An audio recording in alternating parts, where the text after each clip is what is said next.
Oración de un enfermo abandonado. Enfermo, burlado, traicionado. Así es el que dice esta oración.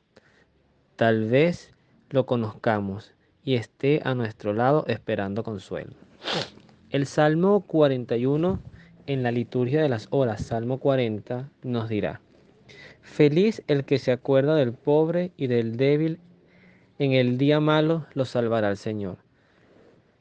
El Señor lo guardará, lo mantendrá con vida y feliz es en esta tierra. No lo dejarás en mano de sus enemigos.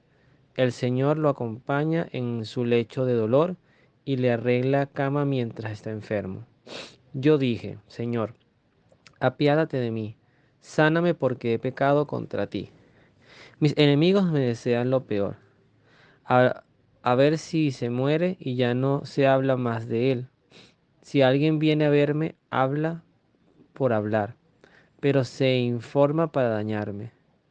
Apenas está fuera, esparce sus rumores. Mis enemigos se juntan y cuchichean, mientras comentan mi mal. Este ataque no es cosa buena.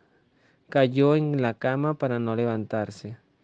Hasta mi amigo seguro, en el que yo confiaba, que mi pan compartía, se ha vuelto contra mí. Pero tú, Señor, ten piedad de mí. Ponme en pie, que quiero pagarles con lo mismo. Que mis enemigos no canten victoria, y reconoceré que me valoras. Tú me asistirás, Señor, porque no hay falta en mí, y me mantendrás en tu presencia para siempre. Bendito sea el Señor Dios de Israel, desde siempre y para siempre, así sea. Bueno, un salmo que nos invita a pensar en muchas cosas. Em, Primero, una exhortación como en partes, ¿no? Desde la mirada del enfermo, la mirada de Dios hacia ese enfermo y la mirada de lo que les corresponde o nos ha correspondido acompañar a personas con problemas de salud.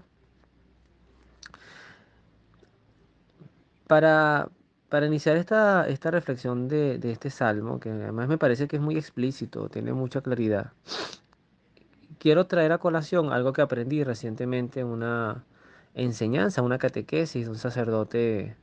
Lo estoy comenzando a nombrar, las referencias que yo también empleo para formarme. Un camino de formación que no termina nunca. Lo que a veces, bueno, cuesta discernir, tener buenos formadores, ¿no? Y este sacerdote, al igual que Fray Nelson Medina, el padre Javier Oliveira, argentino, padre muy joven, eh, es un sacerdote que da gusto oírlo porque dentro de su juventud, para mí es un padre joven, de repente tendría 40 años, pero para mí aparenta un padre joven, este, es bastante fiel. Los que no les gusta esa palabra la cambian por ortodoxo. Yo me gusta más hablar la palabra de fidelidad a las enseñanzas. Y él está haciendo una catequesis y en torno a esa catequesis aparece algo que él hablaba, por ejemplo, del pecado. Y hablaba de la difamación. Y a mí quiero empezar por ahí para explicar un poquito el tema de la enfermedad. Porque la principal enfermedad es que muchas veces los enemigos, mejor dicho, de los que hablan los salmos, cuando habla de enemigo, el enemigo me quiere muerto, habla mal de mí. Una de las enseñanzas que he aprendido es que el enemigo hay que trasladarlo al pecado.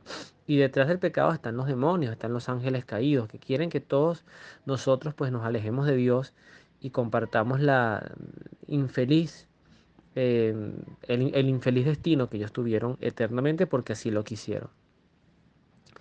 Y él hablaba de la difamación. Ahorita tengo el deseo de hablar de eso y bueno, considero que es algo que Dios ha puesto en mi corazón para la reflexión. Y me llamaba poderosamente la atención que la difamación, a diferencia de la calumnia es cuando yo invento algo de alguien. O sea, yo digo que alguien hizo algo, pero en realidad o sé que no lo hizo o no tengo las pruebas y lo estoy calumniando. Eso es un pecado muy grave. Pero la difamación es cuando yo le quito fama a alguien innecesariamente. Entonces puede ser que yo haya visto a X persona diciendo cuatro groserías en el estadio. Y esta persona de repente es un sacerdote. Y vengo yo y en el grupo de la catequesis empiezo a decir que ese padre es un vulgar porque él dice groserías. Lo estoy difamando, le estoy quitando fama. Es necesario que yo le reste fama a él. O sea, ¿en qué me glorío yo con eso? Bueno, ese tipo de pecados, aunque sea cierto, pero igual no es necesario expresarlo, porque nadie me lo está preguntando, este, también habla mucho de cómo debemos cuidar nuestros lenguajes. Y en eso, fíjense que hay una asociación en el versículo 5 cuando dice, Señor, apiádate de mí, sáname porque he pecado contra ti. En la tradición judía, todas las personas enfermas eran personas pecadoras. Por eso los leprosos se consideraban personas muy pecadoras y eran apartadas, además de las comunidades. Era una doble humillación, era el dolor de la enfermedad y el dolor de apartarte de tus seres queridos y ser lanzado a la muerte solo, o sea, en un estado de descomposición viva. O sea, la lepra en el tiempo de Cristo es lo que para mí hoy se puede comparar con un cáncer muy avanzado. Nosotros lamentablemente en el siglo XXI todavía para mí la enfermedad más dura a vencer no es el COVID, ni siquiera es el VIH, ni siquiera es aunque la hipertensión también es muy difícil, igual que la diabetes, pero el cáncer es una enfermedad muy misteriosa porque además la genera nuestro propio cuerpo. Entonces, en la posición del dolor, en la posición de que efectivamente nosotros tenemos dos tipos de enfermedades, las enfermedades espirituales y las enfermedades corpóreas, las enfermedades del cuerpo, pues aparece un Señor, un Dios, que es el único Dios verdadero, que además lo dice en el versículo 4, Él nos acompaña en nuestros dolores, nos tiende cama mientras estamos enfermos. Quizás donde aquí está la evolución de la fe, entendiendo la importancia a veces del sufrimiento. Yo estoy convencido de que a Dios no le gusta vernos sufrir.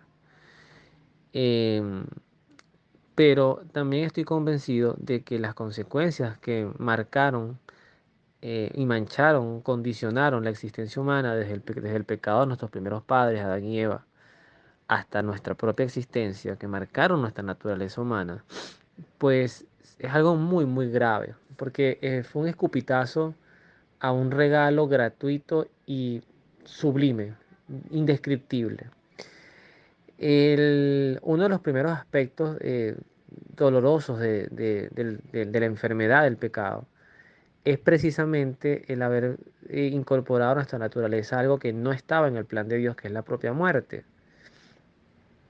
ante la cual pues nos prediquen quienes nos prediquen, pues pareciera que nunca estamos preparados para ella y además la rechazamos. Quizás el rechazo es natural porque nosotros no fuimos diseñados para morir, pero el pecado infundió la muerte, infundió el deterioro, la descomposición y además nos restó, nos quitó esos dones preternaturales que nos hacía convivir y ver a Dios. No olvidemos que en el jardín del Edén pues caminábamos con Dios. Bueno, nosotros, ¿no? Nuestra raza humana era el hombre que caminaba con Dios, que además andaba desnudo y no había desorden en sus deseos instintivos sexuales. O sea, no había un desorden moral por la desnudez, cosa que hoy sí la hay y es muy evidente. Otros aspectos tiene que ver justamente con las malas compañías, en la enfermedad o en el dolor.